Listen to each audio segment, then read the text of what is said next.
Ha ocurrido de vez en cuando, pero suelen ser mujeres extraordinarias, digamos, terratenientes o mujeres muy duras o bandidas o no sé qué. Viggo Mortensen, ¿cómo estás? Muy bien, gracias. Gracias por hablar conmigo. Por supuesto, ¿no? Gracias a ti. Estás en España, ¿verdad? Sí, de momento. Viajo mucho, pero hoy estoy aquí. Muy bien, el 31 de mayo se estrena The Dead Don't Hurt, Sí, que es un western que has escrito, dirigido y coprotagonizado. sí. ¿Por qué sentiste la necesidad de contar esta historia y de dónde surgió la idea?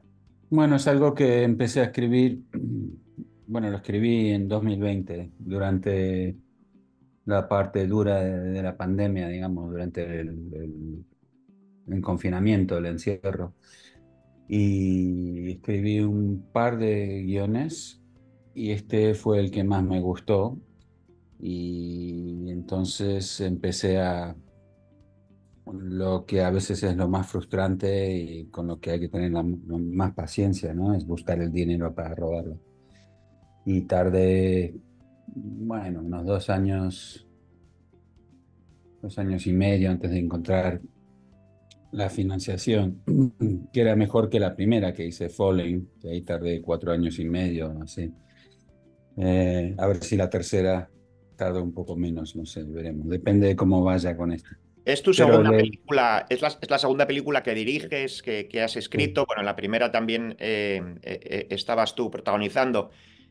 ¿En qué momento de tu carrera decides que vas a hacer tus propios proyectos? Porque me estás contando que ya estás pensando en la tercera. Sí, bueno, y me doy cuenta que no te respondí a la pregunta. La idea original era, en breve, un personaje de una niña que después se hace adulta, una mujer y una niña muy independiente, muy suya, con ideas propias, valiente, algo terca, y que era como la inspiración fue la personalidad de mi madre, ¿no? Y esta niña que vemos en el bosque de arces y robles, es un lugar donde muy parecido a donde se crió mi madre y donde básicamente terminó su vida también.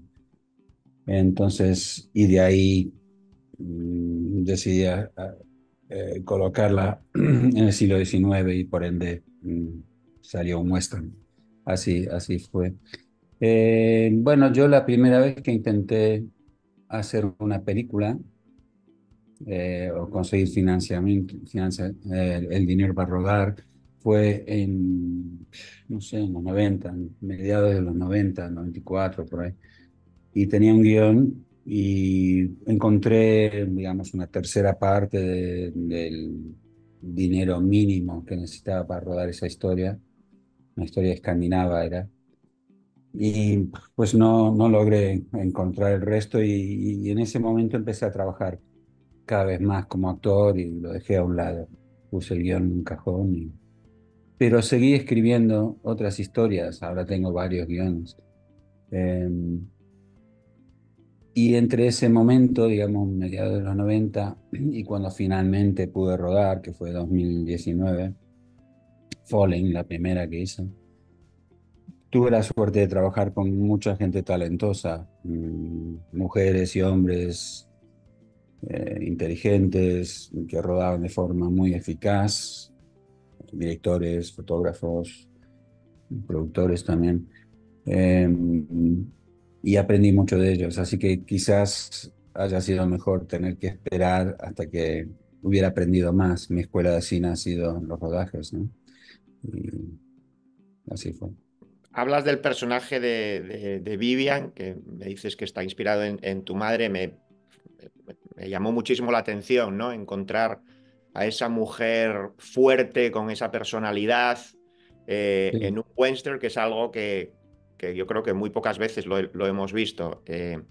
Y bueno, y la actuación de Vicky Krieps, excelente. O sea, esa parte me parece que, que vamos, que es el personaje de la película, ¿no? Sí, completamente. Y es verdad lo que dices que no es normal en un western que, que una mujer sea el personaje central de la historia. Ha ocurrido de vez en cuando, pero suelen ser mujeres extraordinarias, digamos, terratenientes o mujeres muy duras o bandidas o no sé qué. En este caso quería contar la historia de una mujer más o menos ordinaria. Habrán habido muchas Viviens en esos tiempos, pero que no se ha contado sus historias, ¿no? Mujeres fuertes y de mucho aguante por sus propias ideas, pero no interesaba en ese momento ni en la literatura y después cuando empezó el cine no se contaban esas historias. Y aún hoy en día no creo que es tan usual. Tampoco es usual tener en un western como protagonistas a dos personajes que no tienen el inglés como primer idioma. Normalmente son anglosajones, suelen ser americanos, nacidos estadounidenses, ¿no? Y yo quería, entre otras cosas, no solamente contar la historia de una mujer, incluso quedándonos con ella cuando su hombre, su pareja masculina se va a luchar en una guerra, eso casi nunca se ve. Pero quería mostrar la diversidad de los Estados Unidos, incluso en las partes menos pobladas, alejadas en la frontera occidental del país, que entonces, como hoy, si no eras indígena, si no eras Native American de esa zona, pues venías de muchas partes del mundo, entonces era importante escuchar diferentes acentos, idiomas, ver las caras de la gente que son de diferentes culturas, ¿no? De orígenes diferentes. Eso era tan importante como todos los otros detalles que tratamos de cuidar mucho en lo correcto históricamente. La fotografía también me gustó muchísimo. Estuve viendo al final, creo que rodasteis en Canadá y en México también, ¿no? Pero Muy poco en Canadá, eran un par de días en el este, un par de días en el oeste de Canadá, pero todo lo demás, no sé, como 26 días en el estado de Durango, en México, y el equipo era 98% era mexicano, es una película rodada en México y hecha por mexicanos con algunos cabezas de departamento, como el fotógrafo que es danés, Marcel Ziskin, y la encargada de vestuario y el departamento de arte, que eran dos mujeres canadienses, pero el resto de la gente era un equipo mexicano. y la estaba viendo y estaba pensando el género del western, ¿no? ¿Qué es lo que lo define? ¿Es simplemente un momento y un lugar en el tiempo, esa época y más o menos la frontera, o hay algo más que es lo que define ver un western? Porque ahora hemos visto muchas películas que se les pone un poco que se salen de, a lo mejor, de esa localización en concreto o ese tiempo y también se les llama westerns, ¿no? Sí, bueno, el western clásico se dice que es de, bueno, comienzos como la nuestra, comienzos de la guerra civil, la guerra de secesión en Estados Unidos, que empieza en 1861, de más o menos 1860 hasta que oficialmente se cierra la frontera, ¿no? O sea, que se llega a terminar en 1890, o sea, unos 30 años es donde ocurren todos los westerns clásicos, pero es verdad que hay muchas películas, incluso películas, digamos, futuristas como Furiosa, la que ha salido ahora, que la gente y se puede argumentar que son westerns también. O películas, yo he participado en una película que se llama Jauja por el argentino Lisandro Alonso y se puede decir que es un western argentino. Ujú. Esa película sí ocurre en ese periodo clásico, ¿no? En 1880 y pico. Eh, yo lo que quería hacer, o sea, las etiquetas no es algo que yo voy pensando mucho, pero sí me di cuenta que al contar un western, que es un género que me gusta, que me crié con ese género como muchos niños de mi generación, vi muchos westerns en la tele, habían series de western, y no era inusual poder ir al cine de vez en cuando y ver un western. Entonces, ahora es más bien el western clásico es un género un poco retro, ¿no? Pero yo, ya sabiendo que con una mujer al centro, con esas cosas muy diferentes, quería que todo lo demás visualmente cumpliera con los códigos del western clásico, o sea, una fotografía simple, elegante, que no llama la atención a cómo la cámara ve los personajes y los paisajes.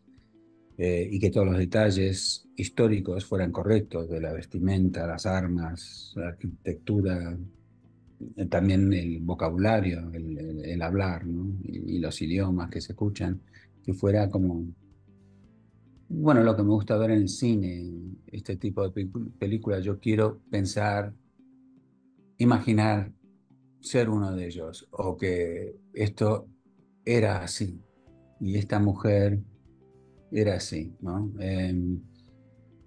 Pero claro, para lograr eso también necesitas actores muy buenos. Y en el caso de Vivienne, sobre todo, eh, cuando ella dijo que sí, Vicky Krieps, una gran actriz con una fuerza interior, tiene una belleza particular, ¿no? Y una manera de expresarse que parece de otra época. Pues que es perfecta para nuestra historia y también es capaz de transmitir mucho en los silencios. Me la creo totalmente y ahí sabíamos que íbamos a tener la oportunidad de hacer un buen western con una mujer fuerte al centro, que no teníamos límites, dependíamos de nosotros, había que rodearla de buenos actores y hacer nuestro trabajo bien, ¿no? Y es difícil dirigirse a uno mismo? No, yo no lo he vivido así. O sea, mi idea inicial no era participar como actor, pero se nos fue el actor que iba a ser el personaje muy tarde y no lo pude reemplazar. No había nadie disponible que estaba de la talla, del tipo de actor y de su edad y todo eso.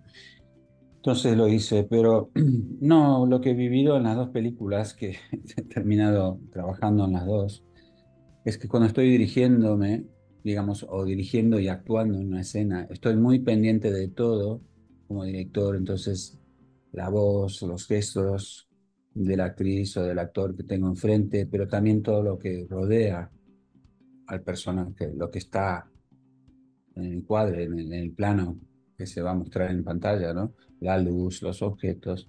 Entonces estoy presente, no tengo tiempo para dudar de lo que estoy haciendo y para escaparme pensando, uy, esa frase la dije mal, a ver si cuando termina esta toma puedo hacerlo de nuevo.